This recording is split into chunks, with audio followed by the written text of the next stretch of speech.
Прокуратураи Генералии Ҷумҳурии Тоҷикистон тафтиши парвандаи ҷиноятиро бо айбдории Сафарова Зайнабиби Абдураҳмоновна бо моддаҳои 164 монеъ шудан ба гирифтани маълумоти умумии ҳатмӣ 168 ба шавҳар додани духтари ба синни никоҳ нарасида ва 36 қисми 3 138 қисми 3 банди А ҳамчун ташкилкунанда ва дар асоси маслиҳати пешакӣ бо истифода аз ҳолати оҷизона ҷинояти таҷовуз ба номуси духтари ба синни 14-солагӣ нарасида 247 қисми 4 банди Б қалоби ба миқдори махсусан калони кодекси ҷиноятии Ҷумҳурии Тоҷикистон ба этмом расонида барои моҳиятан баррасӣ намудан ба суд ирсол намуд. тафтиши пешакӣ ба Сафарова Зайнабиби дар он хусус айб эълон намудааст ки ӯ дидаву дониста ба идомаи таҳсили духтари хурдсолаш Сафарова Миҷгона Муродовна ки соли 2008 синфи 4-уми мактаби миёнаи рақами 9 шаҳри Хуҷандро ба этмом расонида буд, бо мақсади дар оянда ӯро ба марди сарватманд ба шавҳар додан аз 1 сентябри соли 2009 монеъ шудааст. бо ин мақсад Сафарова Зайнабиби бо хоҳиши шаҳрванди Хитой Абуладжиянг Абулайти ки мехост бо духтари хурдсоли ӯ издивоҷ кунад, розӣ шуда аввалҳои моҳи августи соли 2010 дар шаҳри Душанбе хиёбони Рудакӣ як хонаи дуҳуҷрадорро иҷора гирифта дидаву дониста ки духтараш ба синни никоҳӣ нарасидааст, пинҳонӣ бо бастани ақди никоҳи динӣ маҷбурӣ миҷгонаи 11-соларо бо Абуладжиянги Абулайти 35-сола ба шавҳар додааст.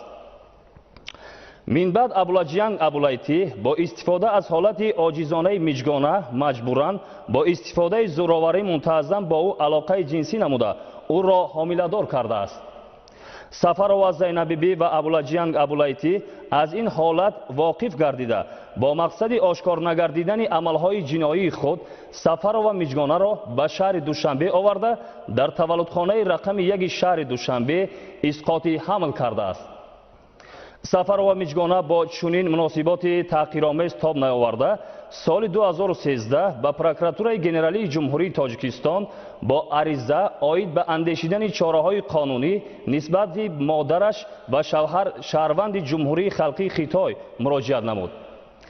инчунин мақомоти тафтишотии пешакӣ ба Сафарова Зайнабиби дар он хусус айб эълон намудааст ки ӯ дар давоми солҳои 2012-2013 ба боварии як қатор шаҳрвандон аз ҷумла Салимдодов, Қосимов, Мустафоқулов, Дилмуроди Қурғун, Яҳьё Самӣ ва Симилзиянг Кайму даромада бо роҳи фиреб дар маҷмӯъ аз онҳо зиёда аз $1 миллион амрикоӣ тасарруф намуда бо номбурдагон дар шакли махсусан калон зарари моддӣ расонидааст. қаблан бо ҳукми коллегияи суддӣ оид ба парвандаҳои ҷиноятии суди шаҳри Душанбе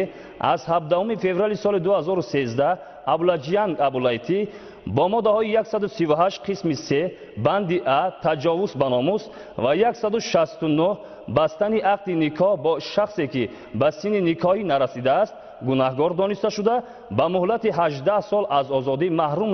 карда шуд. бо ҳукми коллегияи суддӣ оид ба парвандаҳои ҷиноятии суди шаҳри Душанбе аз 16 сентябри соли 2015 Сафарова Зайнабиби бо айбҳои ба ӯ эълон шуда пурра гунаҳгор дониста шуда ба ӯ ҷазо дар намуди маҳрум сохтан аз озодӣ ба муҳлати 29 солу 8 моҳ ва ҷарима ба миқдори 1000 нишондиҳанда барои ҳисобҳо, инчунин аз ҳисоби судшаванда ба фоидаи 7 нафар ҷабрдидаҳо рӯёндани маблағҳои зарари ба онҳо расонида шуда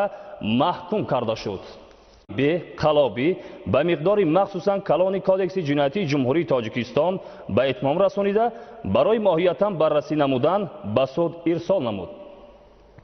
тафтиши пешакӣ ба Сафарова Зайнабиби дар он хусус айб эълон намудааст ки ӯ дидаву дониста ба идомаи таҳсили духтари хурдсолаш Сафарова Миҷгона Муродовна ки соли 2008 синфи 4-уми мактаби миёнаи рақами 9 шаҳри Хуҷандро ба этмом расонида буд, бо мақсади дар оянда ӯро ба марди сарватманд ба шавҳар додан аз 1 сентябри соли 2009 монеъ шудааст.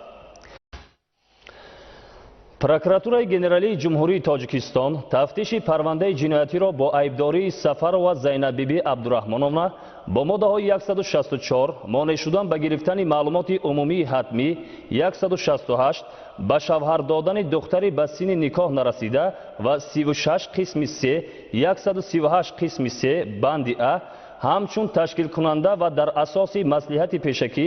бо истифода аз ҳолати оҷизона ҷинояти таҷовуз ба номуси духтари ба синни 14-солагӣ нарасида 247 қисми 4 банди ҳои қонунӣ нисбати модараш ва шавҳар шаҳрванди ҷумҳурии халқии Хитой муроҷиат намуд. инчунин мақомоти тафтишотии пешакӣ ба Сафарова Зайнабиби дар он хусус айб эълон намудааст ки ӯ дар давоми солҳои 2012-2013 ба боварии як қатор шаҳрвандон аз ҷумла Салимдодов, Қосимов, Мустафоқулов, Дилмуроди Қурғун, Яҳё Самӣ ва Симилзиян Кайму даромада бо роҳи фиреб дар маҷмӯъ аз онҳо зиёда аз $1 миллион амрикоӣ тасарруф намуда бо номбурдагон дар шакли махсусан оҷизонаи миҷгона маҷбуран бо истифодаи зӯроварӣ мунтазам бо ӯ алоқаи ҷинсӣ намуда ӯро ҳомиладор кардааст. Сафарова Зайнабиби ва Абуладжиянг Абулайтӣ аз ин ҳолат воқиф гардида бо мақсади ошкор нагардидани амалҳои ҷиноии худ Сафарова миҷгонаро ба шаҳри Душанбе оварда дар таваллудхонаи рақами 1 шаҳри Душанбе исқоти ҳамл кардааст. Сафарова миҷгона бо чунин муносиботи таҳқиромез тоб наоварда соли 2013 ба прокуратураи генералии ҷумҳурии Тоҷикистон бо ариза оид ба андешидани чора бо ин мақсад Сафарова Зайнабиби бо хоҳиши шаҳрванди Хитой Абуладжиянг Абулайтӣ ки мехост бо духтари хурдсоли ӯ издивоҷ кунад розӣ шуда аввалҳои моҳи августи соли 2010 дар шаҳри Душанбе хиёбони Рӯдакӣ як хонаи дуҳуҷрадорро иҷора гирифта дидаву дониста ки духтараш ба синни никоҳӣ нарасидааст пинҳонӣ бо бастани ақди никоҳи динӣ маҷбурӣ миҷгонаи 11-соларо бо Абуладжиянги Абулайтӣ 35-сола ба шавҳар додааст.